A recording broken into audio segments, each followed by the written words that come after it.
सभापति, आपने यदि उत्तर दिया है, एक तो दुग्ध उत्पादन में हम आत्मनिर्भर नहीं, दूसरा प्रति व्यक्ति खपत तो बीपीएल से नीचे है। आप 53 लाख गौवंशी पशुओं के गर्भाधान की नीति कार्यक्रम को नहीं बताया आपने। पशु प्रजनन नीति क्या है, कौन सा टीका लगाते हैं, होलिस्टाइन पैदा करेंगे और भी जो नस्लें हैं थार पार कर पैदा करेंगे कितने दिन में, ये आप नहीं बताए कि आपकी नीति क्या है। अब जो आपने केंद्रों की संख्या का भी उल्लेख किया, 53 लाख के लिए आपने कहा कि 1585 संस्थाओं के माध्यम से, संस्था सरकारी है गैर सरकारी भाई, कि टीकाकरण के आपके कार्यक्रम किस आधार पर कैसे संचालित करते हैं, ये संस्थागत क्या है।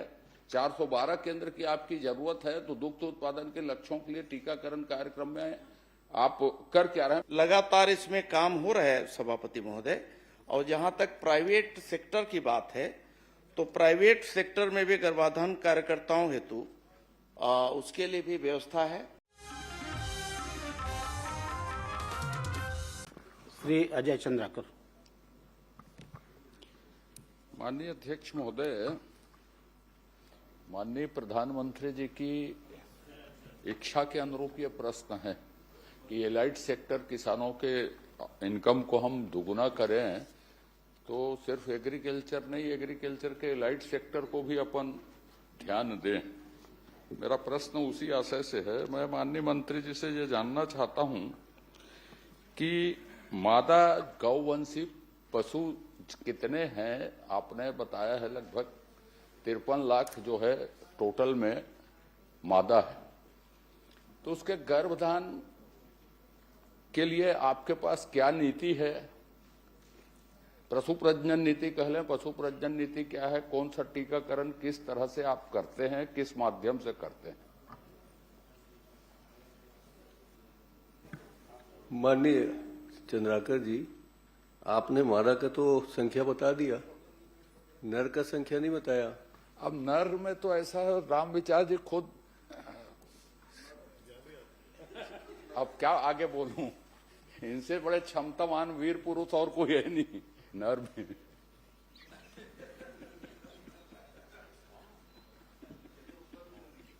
हंसना बंद करिए, उत्तर दीजिए भाई।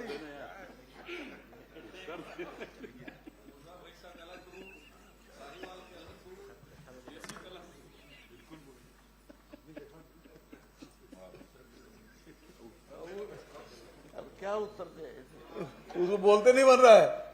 अब पहले ही बता दिया कि प्रधानमंत्री का नाम आपने ले दिया, उसके बाद फिर क्षमता के बारे में बता दिया, तो उनको तो अपनी वास्तविकता पता है ना। देखिए, हाँ अब ठीक हुआ, नॉर्मल। हाँ फिर से तय रिपीट कर। सब भूल गए।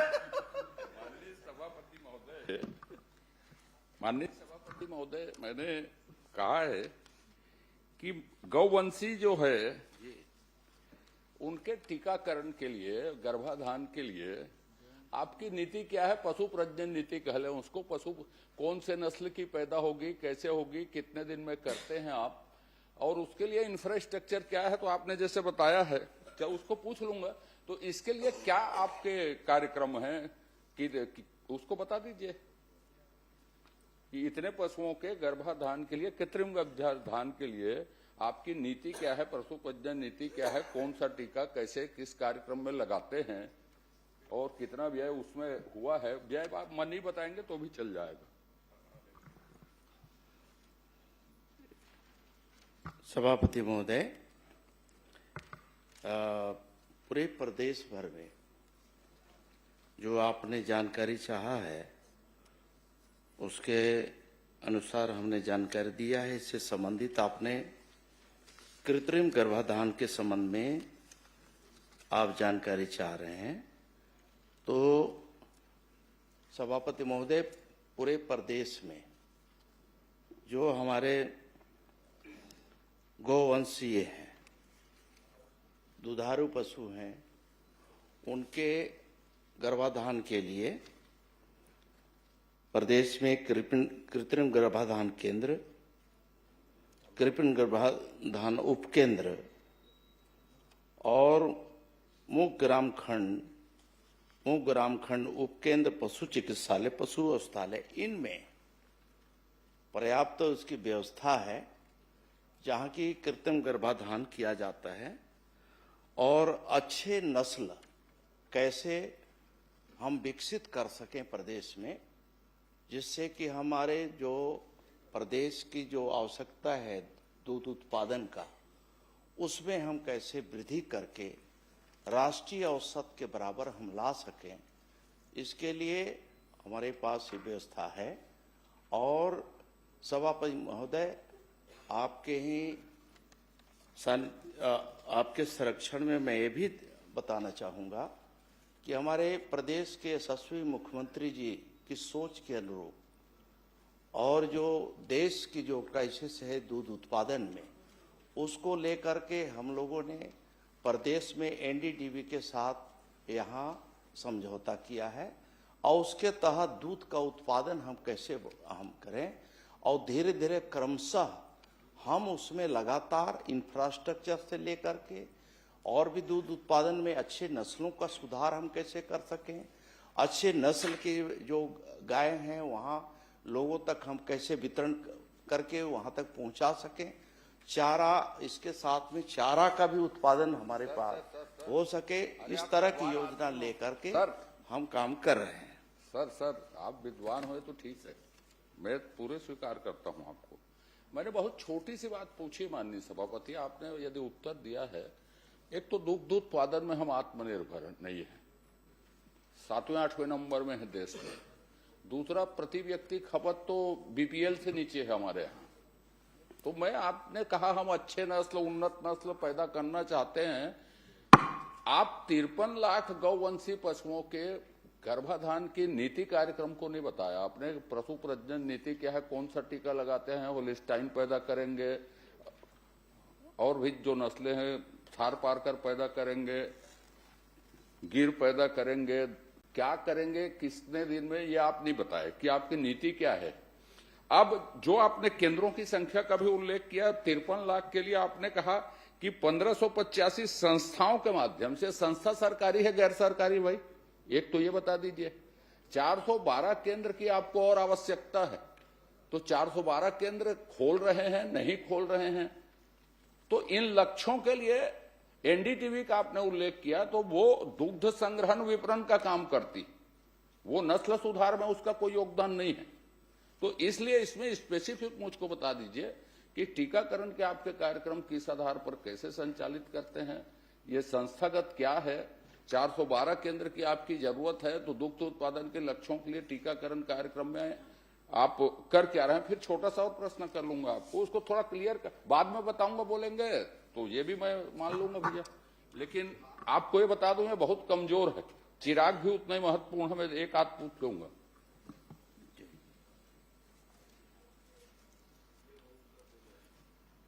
सभापति महोदय, प्रदेश में दुग्ध उत्पादन को बढ़ावा देने के उद्देश्य से बछिया उत्पादन हेतु सेक्स शॉर्टेज सीमेंट के उपयोग को बढ़ावा दिया जा रहा है, जिससे लगभग 90% तक बछिया प्राप्त किया जा सकता है।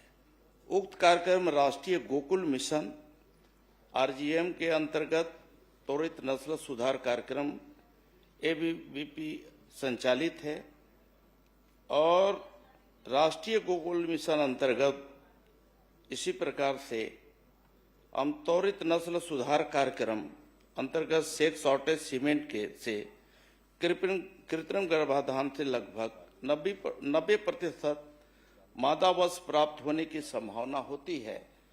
इसके तहत हम इसे सभी जगह योजना अंतर्गत सेक्स शॉर्टेज सीमेंट से 1 करोड़ 10 लाख 1228 कृत्रिम गर्भाधान केंद्र के लक्ष्य के अनुरूप में 33,484 पशुओं में कृत्रिम गर्भाधान कार्य संपादित किया गया है। माननीय सभापति महोदय, जिसमें सर पढ़ मत ना, छोटे छोटे चलता 7,883 संतति पैदा हुए, जो 87% मादावश है। इस प्रकार से लगातार इसमें काम हो रहा है सभापति महोदय। और जहां तक प्राइवेट सेक्टर की बात है, तो प्राइवेट सेक्टर में भी गर्भाधान कार्यकर्ताओं हेतु उसके लिए भी व्यवस्था है। प्राइवेट सेक्टर से भी हम माननीय सभापति उनका भी सहयोग लेते आदरणीय- हैं। आदरणीय, मैं जिस विषय को पूछ रहा हूं उसको डिटेल बताएंगे तो ज्यादा अच्छा होगा, नहीं तो हम आगे बढ़ जाएंगे, उसमें कोई प्रॉब्लम नहीं है। मैंने आपसे पूछा कि आपकी नीति, आपने राष्ट्रीय नीति बताई गोकुल मिशन की, उसके क्रियान्वयन की स्थिति क्या है मैं आगे बोल दूंगा, लेकिन मैंने आपसे पूछा है कि 53 लाख यदि हैं और आपने जितने, ये पूछा मैंने आपसे कि जो 1585 हो संस्थागत आपने लिखा है वो प्राइवेट है सरकारी है, एक। दूसरी बात, जितना आपने गर्भाधान किया है, कृत्रिम गर्भाधान कितने पशु को आपने एक साल भर का बता दीजिए। चलिए, एक साल में इतने लोगों को इतने पशु का गर्भाधान किया और इसमें इतने का लक्ष्य था और कितने किए हो ये बता दो, तो हमको कार्यक्रम की गति पता लग जाएगी। आप पूरा उत्तर नहीं देंगे तो भी, क्योंकि बहुत दयनीय स्थिति है हमारी इस क्षेत्र में।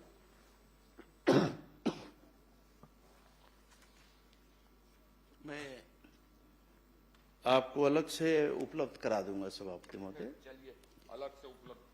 माननीय सभापति महोदय, मैं भी पूछूंगा इसमें जरा ध्यान जी जी जी, रखिएगा। पशु प्रजनन नीति और उसका लक्ष्य और उसके लायक कार्य योजना और आत्मनिर्भर और स्वस्थ छत्तीसगढ़ और किसानों की इनकम के लिए बहुत महत्वपूर्ण कार्यक्रम है। अब मैं दूसरे खंड में आ जाता हूं, चिराग में।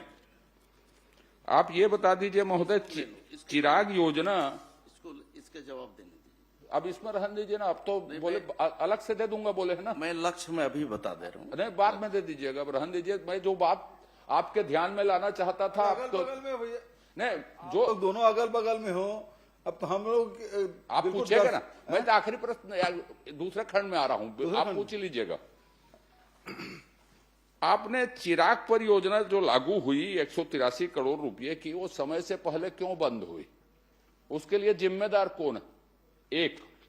दूसरी बात, कोविड कब समाप्त घोषित की भारत सरकार ने और परियोजना कब बंद हुई? कोविड का आपने कारण बताया, भारत सरकार ने अनाउंस किया कि इस तारीख को कोविड बंद हुआ करके, और कोविड बंद होने के बाद, समय के बाद वो परियोजना सरेंडर हुई है। तो इसका कारण बता दीजिए मेरे को, और दोषी कौन है इतने बड़े राशि को वापस करने के लिए?